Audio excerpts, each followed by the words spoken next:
অনূর্ধ্ব-১৭ নারী ফুটবল বিশ্বকাপে পয়েন্ট হারালো ব্রাজিল অনূর্ধ্ব-১৭ নারী ফুটবল দল। গ্রুপ পর্বের গ্রুপের এই ম্যাচ ছিল নিজেদের দ্বিতীয় ম্যাচ, দুই দলেরই দ্বিতীয় ম্যাচ ছিল, যে ম্যাচটাতে প্রথমেই এগিয়ে যায় ৩২ মিনিটে কোস্টারিকার বিপক্ষে। শেষ পর্যন্ত ব্রাজিল এই ম্যাচটি জিততে পারেনি।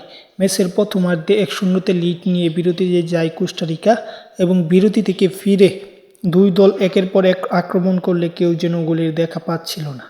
৮৩ মিনিটে ব্রাজিল নারী ফুটবল দল সমতায় ফিরে এবং এই সমতার মাধ্যমেই ম্যাচটি শেষ হয় ১-১ গোলের ব্যবধানে।